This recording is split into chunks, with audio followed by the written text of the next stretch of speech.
Hey guys, it's Alex O'Neill here. Whoops, Jesus Christ. Um, and I'm playing The Legend of Zelda Twilight Princess. Twilight Princess. And my audio levels will be down noticeably from the last video. It was much too loud. I don't know why. It got out of control though. So here we are, we're in the Goron Mines, blah blah.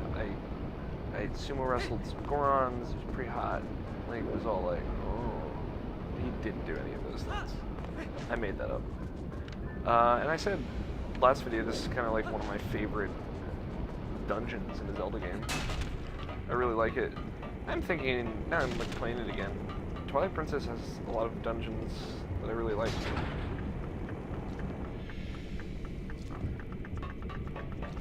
Like, a lot of them.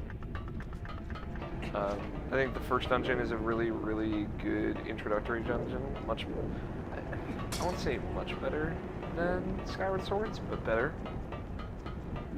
And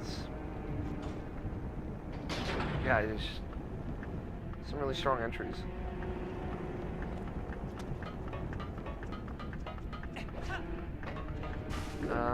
But yeah, let's play some Twilight Princess, I suppose.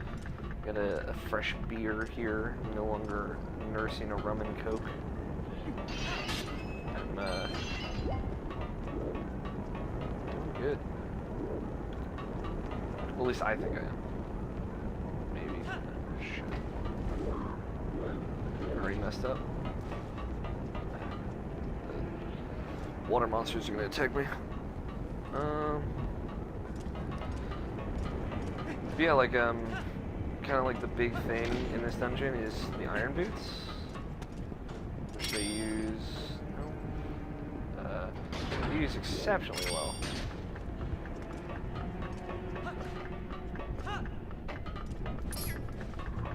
Oh god, Link melts and dies. The end. Well, thanks for watching, guys.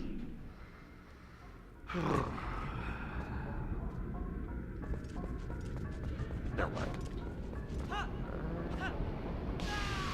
Nope. Still dead. It's a good run. It was a good run, Rink. It was a good run, Link. Ow. Not much health now. My goal is hopefully not to die this playthrough. Twilight Princess isn't particularly hard, but the controls can be a little unwieldy, which can cause some mistakes to happen. It happens. Whatever, man. If I die, I die. I always reload a checkpoint. It's not like real life. It is not. You cannot reload checkpoints. For reference. It's not a thing you can do. If it was, cool, man. I would not be here. You bet your sweet ass for cream on that. There was, to bring you into my world, there was a commercial that ran for Aspercream. I don't know if you guys are familiar. It's like butt cream, I think. I just imagine it's butt cream because it's Aspercream, but it might not be. It's some kind of cream. It could be like dick cream or, I don't know, something. Some cream that you put on burns, maybe. I don't know. It could be way more innocent than butt cream. But I always imagined it was butt cream. And the reason I did is, like, the first one of those commercials, I don't know if you can find it on YouTube now, but, like, a couple of my friends had heard of it. I had seen it, like, on Nick or something. It's not worth it. It would have been worth it. But the first one of the Aspercream commercials, the catchphrase, like the slogan that they said at the end, was, "You bet your sweet Aspercream." And I'd seen the commercial multiple times. Like, I'd heard it multiple times, so I knew I wasn't fucking crazy. And they changed the commercial, like, within a couple of weeks, I think, maybe a month, to "You Bet If It's Asper Cream." It was close enough that I think it threw off most people, but I noticed. And I could be crazy. It could have always been "You Bet If It's Asper Cream." I've never admitted that to anyone. It could have always been that. But I'd like to believe that "You Bet Your Sweet Asper Cream" was originally the slogan, because that's fucking hilarious. Excuse me, sorry. Still recovering from earlier. So these giant magnets will be playing a big role later. If you're not familiar with Twilight Princess's dungeons, you know, like, the iron boots serve a very singular purpose in Ocarina of Time, and like they served it well. Like, you know, hey, iron boots, they're made of solid iron, they make you sink, and you go to the bottom of whatever when you wear them. Like, if you're in water, you will sink to the bottom. And then, of course, there came the predicament of, like, oh, well, how do you breathe underwater? Oh, no. And then, of course, the simple solution of the Zora tunic, or the blue tunic. And, you know, they kind of introduced this clothes system, which Ocarina of Time still is kind of the only Zelda game that's done it. This game does it a little bit when we get the Zora armor, which is very awesome, very, very cool. But, like, you know, Majora's Mask had the masks, so they didn't need clothes. You didn't need different tunics, because you could just change your shape. And I thought that was really clever. I said the Dongo.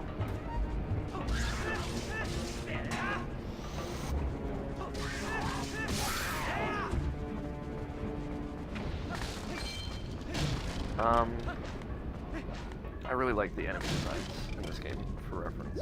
Especially the Dark Nuts, or Iron Knuckles. Whichever you prefer to call them. And Link's dead. Once again, we're back here. Back to death. But, yeah, like, it's an interesting concept of, like, actually changing Link, instead of giving him an item that lets him bypass,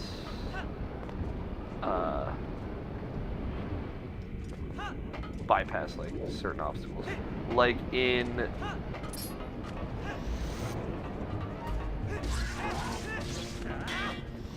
Skyward Sword, I had mentioned in the previous video, I think it was last episode, that I was watching, like, a speedrun player play it. I've only ever played through Skyward Sword completely, start to finish, once, which I mentioned in my Majora's Mask video. I'm anxious to play it again, because it's a very fantastically well-told story, I think.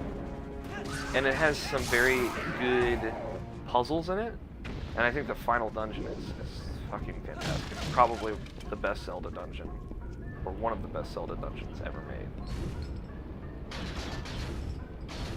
I don't know why I put it on there, because I don't know. I think it's one of the best Zelda dungeons ever made. It's very good. For sure.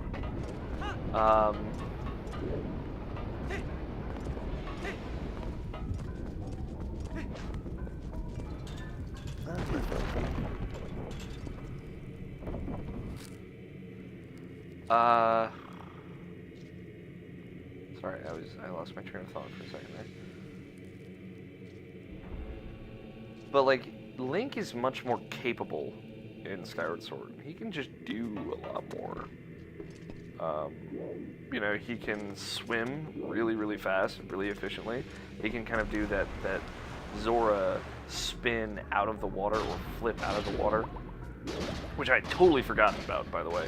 You can just flip out of the water, like Zora Link can in Majora's Mask. So here's where we kind of start to see the coolness of this dungeon.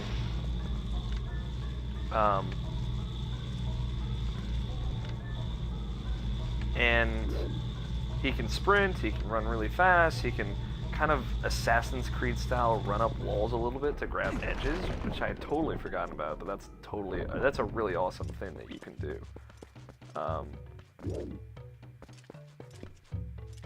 Hey, it's one of the Goron Mines. We'll get back to the thought in a moment. I thought I felt a presence, but the surprise might be human. Word is coming to me. If Goron has faith in you, then your heart must be true. I'm one of the 4 Goron elders. Gor Amato is my name. You are heroic, young human. Please, you must lend this tribe your power. You got a key shard. You need all the 3 shards to return the big key to its original shape. As one of the key shards that, when merged together, form the key to the room where Darbus is being held. He is our patriarch. The key is split into 3 pieces. Each of us elders keeps a piece. As for the other elders, of course, that's the map, I believe. Sorry if you hear like a little noise. I'm just tugging on that cord, adjusting my mic cord. But like, yeah, like Skyward Sword kind of circumvents the need for stuff like Zora armor or the Zora tunic or the Goron tunic. Just because he's just a badass. He's capable. He can sprint. He can run. He can run up walls a little bit to kind of, you know, get some footing and get to higher ledges. He can swim effectively. He can spin out of the water. And this might be like the swimming thing might be like something he learns. I don't really remember. I don't think it is though. But like having a very capable Link is. It's a different story, I think. Like it puts a lot more power in the player. Power to the player. You know, just like GameStop's always saying. But yeah, it's it's interesting. Seeing that game again was really interesting. I forgot how fucking beautiful that game is. Very, very pretty. That pastel style, that they kind of the painting style, and the way that they use draw distance is really clever.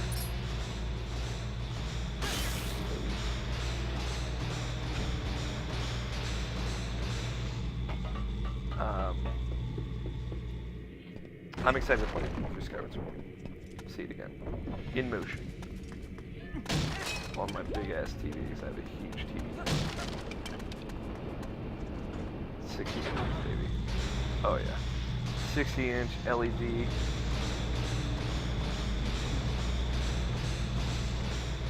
I also appreciate that you can use the iron fist. You can use a sword.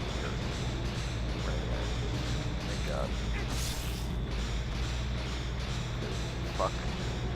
Fuck that shit in Ocarina of Time. Fuck it. This over here. That's inconvenient, or not distressing or inconvenient. I guess, like, you know, it is more shit for you to get in dungeons, a la heart pieces in this that you can't miss. But it is a lot better than fucking finding 15 stray fairies, I would tell you that much. 100% would rather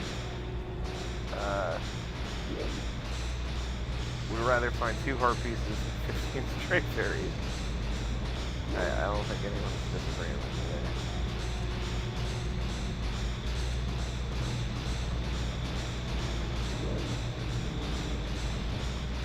I'm wondering, like, now that I'm thinking about Skyward Sword again, and I guess we'll talk about this more when I play through it, and how, you know, Link is very capable, like I said. He has a lot of abilities just in of himself. Like, he's not limited. He is a fast swimmer, he's a fast runner, he can run up walls, like I said. Again, repeat. But, I wonder how that's going to play into Zelda 2015. Because the Zelda that they just recently announced, you know, it's open world, you know, huge areas can be approached from anywhere. And they like Anima said, like, you'll be able to do dungeons in any order. You'll also be able to approach those areas from anywhere and change kind of like how you approach them. That'll change how you play through the puzzles. I think that's pretty neat. I'm trying to fuck these guys up. So, like, how, and like, if you watch the trailer out there, like, you know, it's gorgeous, it's got that style of Zelda.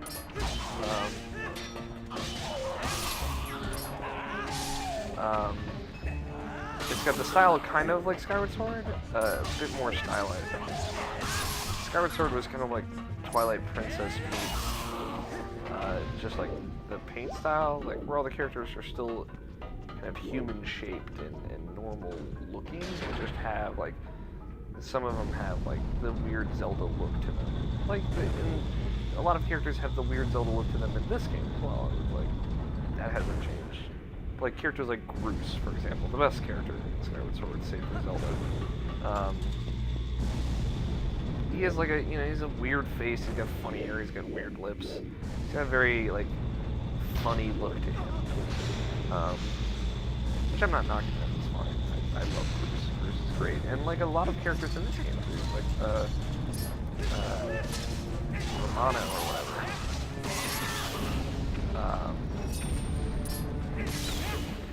And like Tallow and Mallow. I don't know, like, and Russell or Bo. You know, they have like little weird nuances to their look that look like they're kind of stylized characters.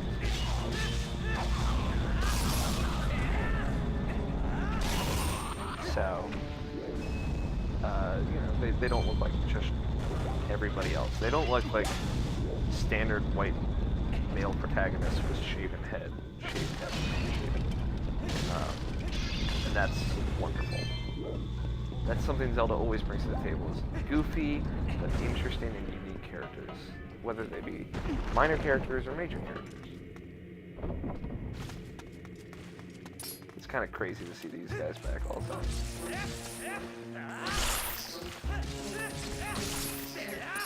Just keep in mind, there was a Wind Waker between these two games. This and Ocarina, this and Majora. I always forget that. Because like I said, Wind Waker seems like it's in a world of its own. And this feels like a game that came after Ocarina of Time. This feels like the next 3D Zelda, but Wind Waker is so weird and different. In a great way, I think. Wind Waker's great. But like, Wind Waker just...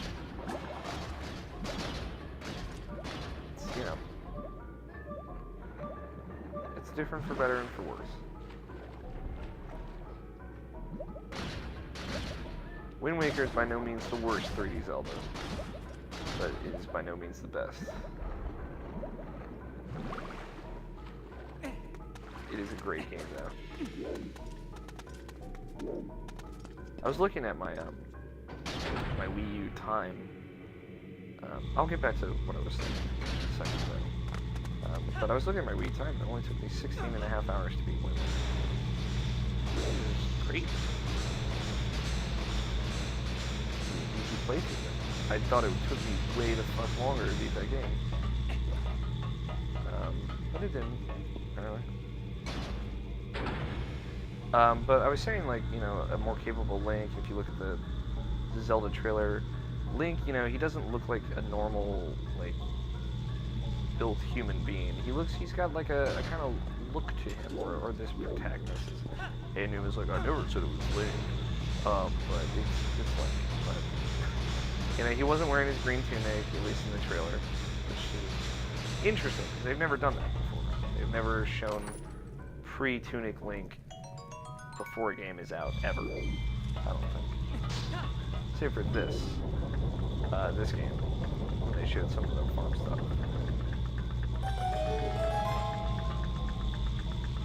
Just to wait for it to go off. It took forever.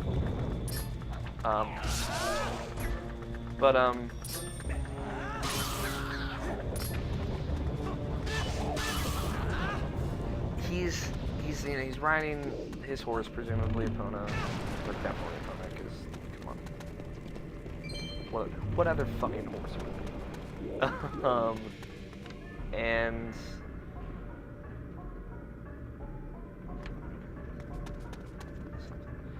And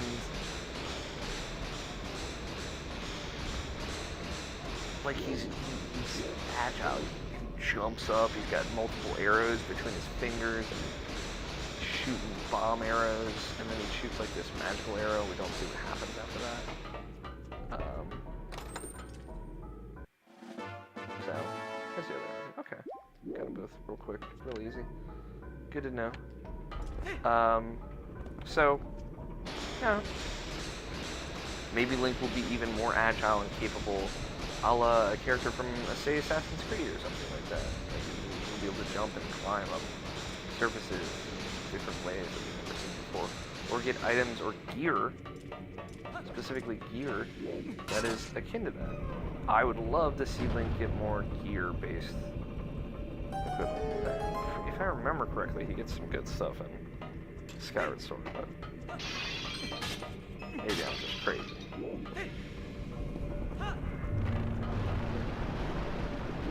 know what that means.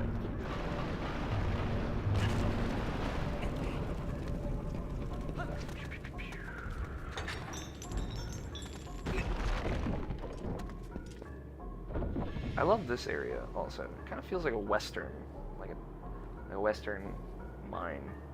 This part feels very miney.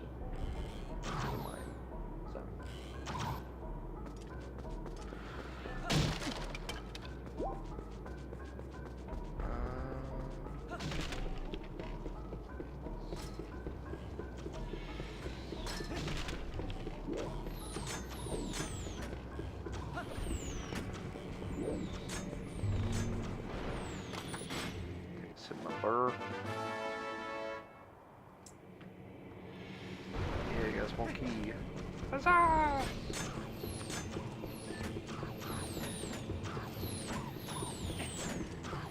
I do wish that the environments looked better in this game, for sure. Some of them look good, or look at least alright. Most of them just, they're lacking. Just limitation of the hardware. I mean, the characters look really good and whatnot, so you can't have everything on hardware like this. That's just kind of like Kingdom Hearts is so stylized and round and whatnot that it can kind of get away with it. Just use an example from the same era. But there's still like a stark difference between like Kingdom Hearts characters still look significantly better than the environment did.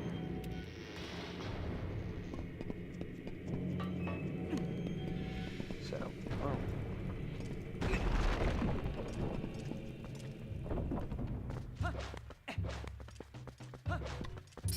another Goron Elder. I'm human. I'm pleased to see you, make friend, brother. Brother, I am one of the 4 elders from the Goron tribe. I am called Gor Ebizo. You have heard of the plight of our patriarch. I'm sorry if this is really offensive. Otherwise, you would not have come to see me. Here, take this, brother.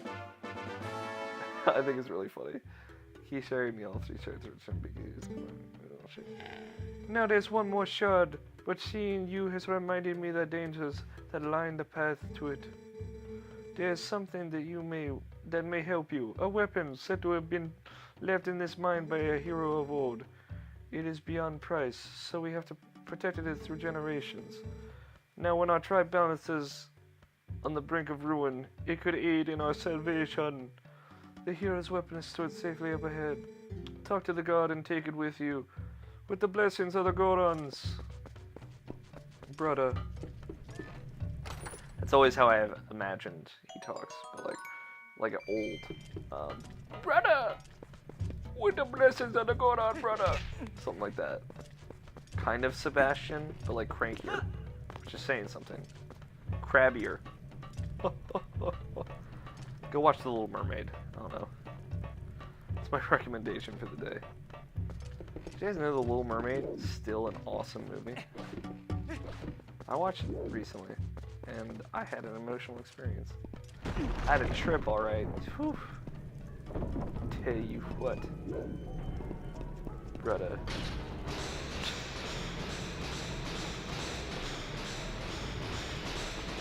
Little Mermaid is my favorite Disney movie. I have much pride saying that. Beer's pretty good. It's a wheat beer. I like wheat beer. They're light. They're easy to drink. I like them not because they're light. Like they're usually relatively similar alcohol percentages. Some are low. But like they're really easy to drink and refreshing. Like they're good summer beers, I think. Like on a hot day, a wheat beer, which you can just drink a whole 6-pack of them because they feel so, they go down so smoothly. It's just a nice, refreshing drink. Alright, this is a really cool mini-boss. I like the design of the boss and the design of the arena. Whoa, human. What business does a human have coming here? None, no business. This is a forbidden place. I will protect this treasure from you.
Gotta throw him off. That's the trick here. You can hit him as much as you want. It's all about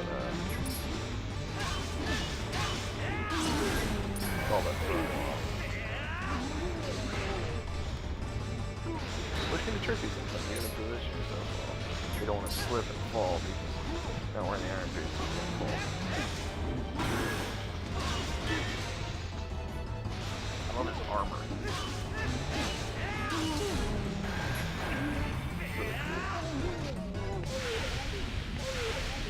I like how the Gorons fight too. They actually fight in this game. They use fists as weapons. He's got babyface syndrome. I relate, man. Ugh, that hurt a lot. That hurt a lot. Who knew that humans were capable of such feats of strength? Maybe you are going to see the patriarch of our tribe? Ah, so that's why you're here. In that case, take the weapon of the hero of the past. But in exchange, you must save the patriarch of our tribe. You got it, dude.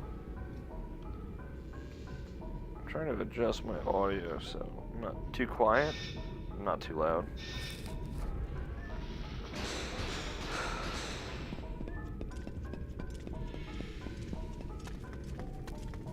Alright. Get your freak on. Get your freak on.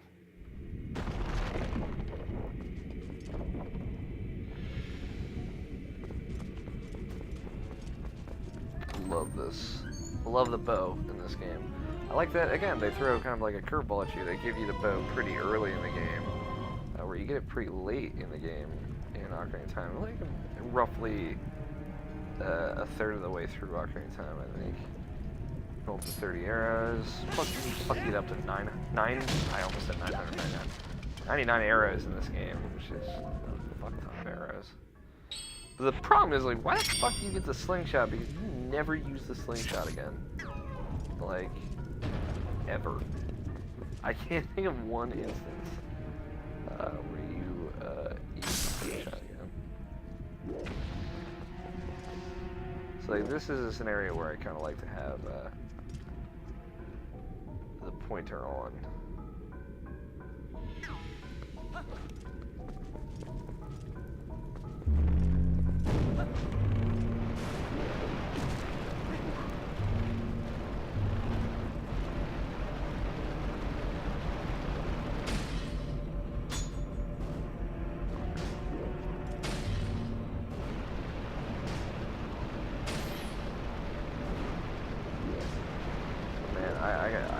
I've gotten quite good with the bow in Twilight Princess.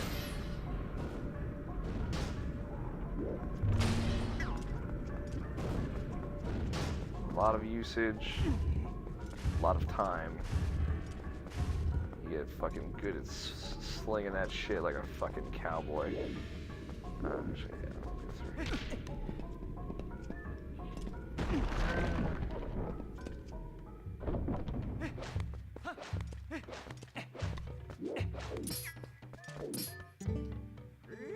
Ah, you here at last. I heard that you might pay a visit, young man. Young human. I am far-sighted in all things. Here you go, the last key shard. Combine all 3 shards. You collect all 3 shards in compilation of the big key. Hurry to the boss. Use the key, you can go to the room with Darbus. The tribal patriarch is being held. Who knows how powerful Darbus is in his new grotesque form. But I suppose I should trust your power considering you came this far. Hurry now to the Patriarch's room. And of course, the compass. Or compass. Oh, nope. It's just a fucking rupee. I don't know where the compass is. I always miss the compass in this dungeon somehow. Or I already have it, maybe. Actually, I think it's in the, No. Why would I ever want to do that? Ever. I think it's past it. Or it's in this room, excuse me.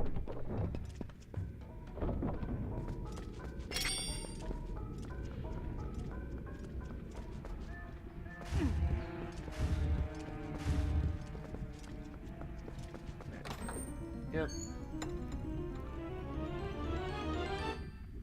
Like I said, when we went through the first dungeon, it's kind of weird being back to the... It's very much the standard Zelda formula of map, then dungeon item, then compass. But in fucking Majora's Mask, I don't give a fuck. And I believe there is just no compass in Skyward Sword. So they don't give a fuck either. So... Food for thought.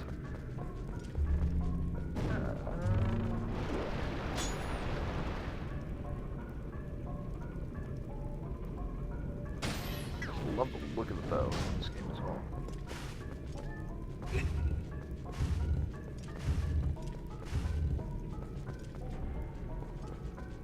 It's a fucking sexy weapon. Bow and arrow has always been one of my favorite weapons ever, just in life and death.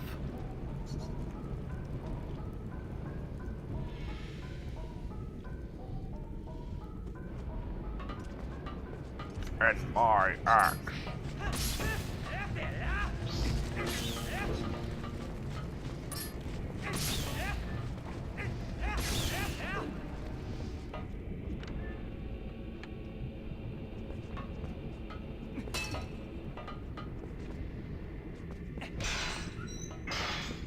Got it. Figured it out. I remember. I believe that took me a long time to figure out.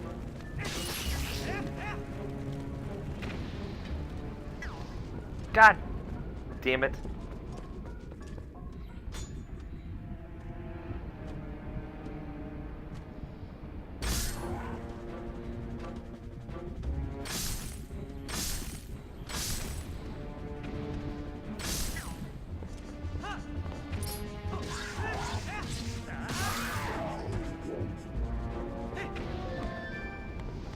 Very easy to use a lot of arrows very quickly.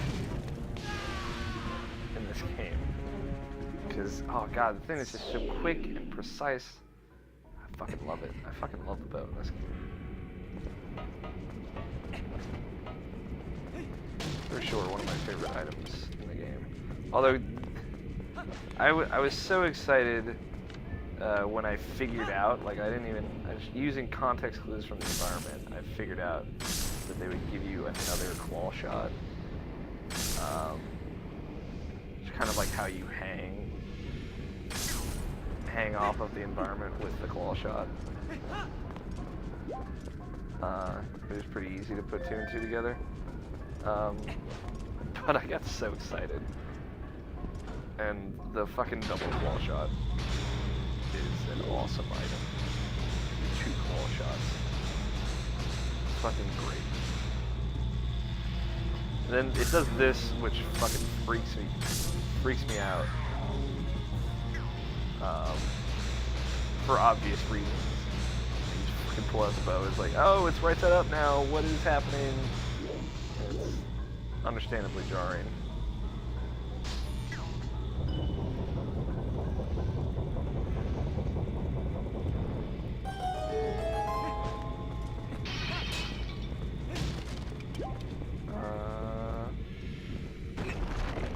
Alright, I think we're ready. We're about ready. We're 36 minutes, looks like. That's good. That's a good time. More rupees, I'm sure. Money, money, money! Oh, it won't fit in my wallet. Fuck that. Bullshit.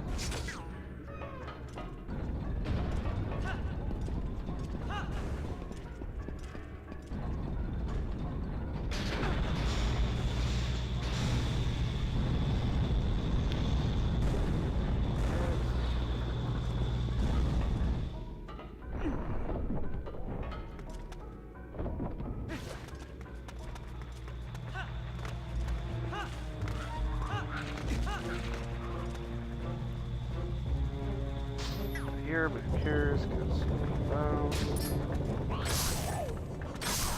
one shot. That was super strong this game. Also, that should be noted. Oh, fucking one shots. A lot of bitch enemies.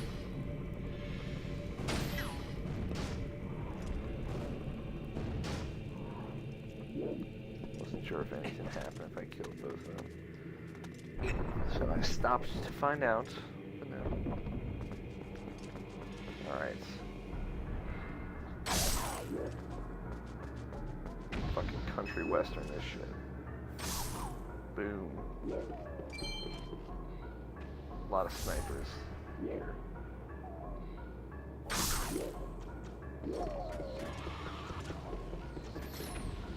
But Link ain't afraid of no snipers. Look at this shit. Oh. Feels so good.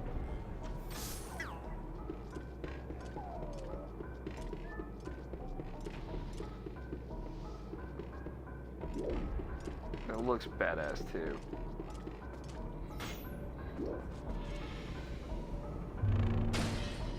Nope.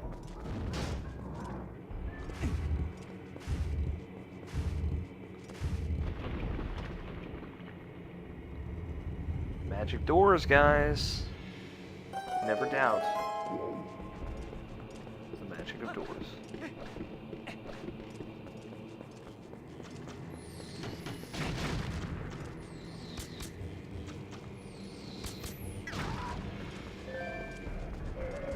Pick up the arrows too.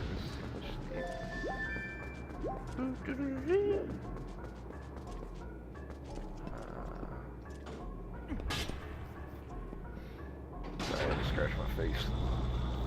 Itch my nose.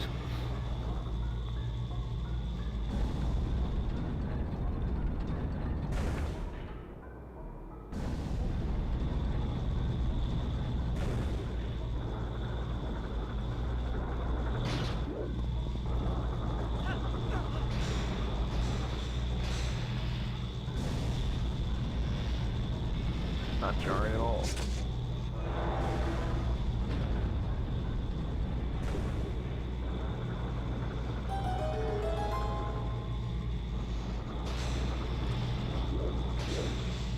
having giant magnets here also makes a lot of sense for the level, you know, and just using them to your advantage is one byproduct of that. And I think that is also really cool. Like a mine to move heavy machinery using supercharged magnets, it makes a lot of fucking sense.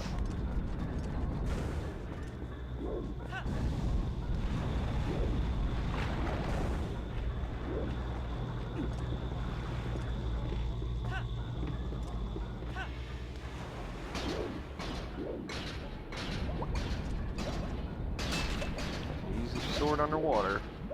Groundbreaking technology, guys. Fuck. All these worthless purple rupees. I love how Link swims to the surface. Also, I just want to put it out there. He looks so dainty-like. It's adorable.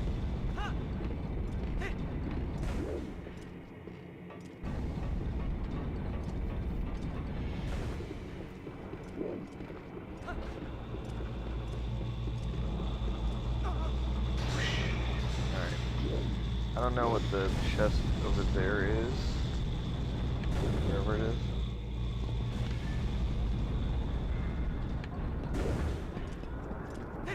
But let's not worry about it. I'm sure it's not important. Maybe? Maybe? Please? It's a pretty lengthy dungeon. About 40 minutes here.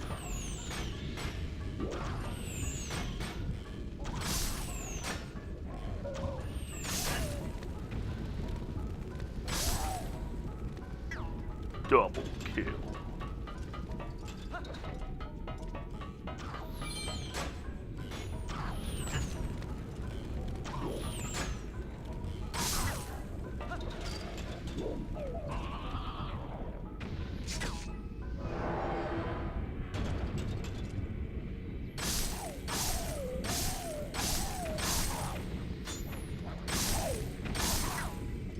Oh, feels so right.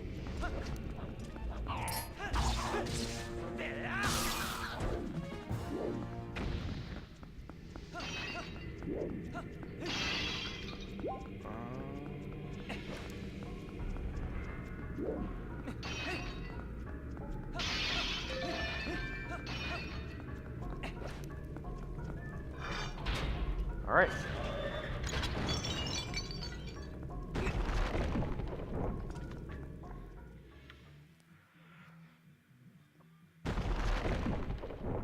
This is a really cool boss too.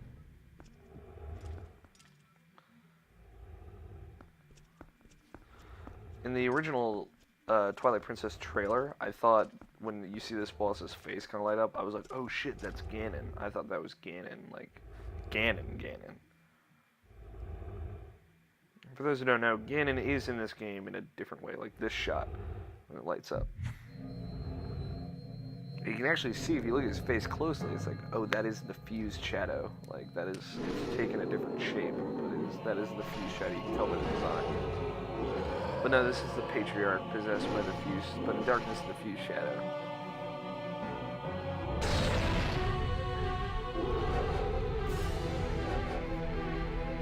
Very cool design of the boss, too.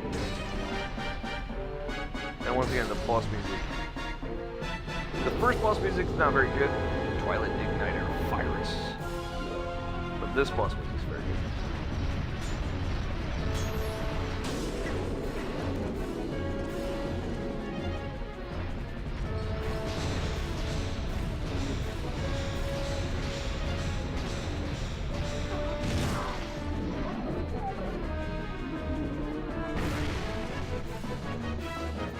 Oh. The way the music changes.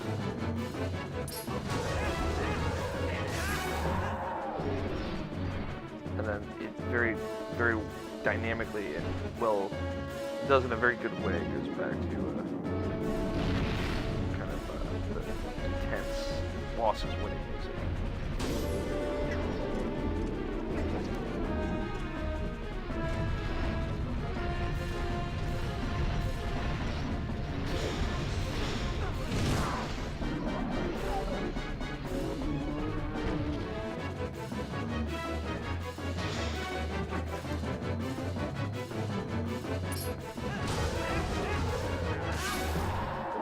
a very difficult boss, but I don't think any of the bosses in Twilight Princess are particularly difficult. There's one, the Gerudo Desert boss was tough for me at first. I don't even remember how you fight that boss. I'll have to wait till we get there. But yeah, I definitely fought this boss more than just once or twice, like 3 or 4 times. I've just played through the beginning part of Twilight Princess. The problem is, like, I burn out on Twilight Princess pretty easily. Once you get into the, the fact that I'm doing a video series will encourage me to push through, I think. Yeah, that was Fyrus, the Twilight Inferno, or whatever. And that is the second dungeon under belt, and that is the rest of this video. Thank you guys for watching. I'm Alex O'Neill. If you like me, you can follow me on Twitter at AlFighter27. You listen to the podcast I host. I host 3 podcasts. Malicious Underground Podcast X, which is once a month. We talk about anime on that. I don't watch that much anime, but I try to for that podcast. We watch an anime together every month. And then we all talk about that. So I always watch at least one anime for the show. And I host a Rational Passage podcast, which is about video games. And I host Roommates. Roommates.podbean.com is where you can get that. And that's just me and my best friends kind of bullshitting. But now we have 2 fused channels. So check those out if you like me. Subscribe if you like these videos. Fuck Zant if you like Midna. It's the name of the King of Darkness. Pal. It casts a spell of shadows over your world. But Zant will never be my king. I have nothing but scorn for his supposed strength. Not that your Zelda is much better. Still appalls me that this world of light is controlled by that princess, a carefree youth, life of luxury. How does that teach duty? But I guess I shouldn't begrudge her the circumstances of her life. She doesn't choose it after all. And I would never wish harm on her. Not as long as I get my hands on a few shadows, I'll be just fine. So there you go. Second dungeon. Thanks for watching, guys. Please subscribe. And, yeah. I'll be back very soon.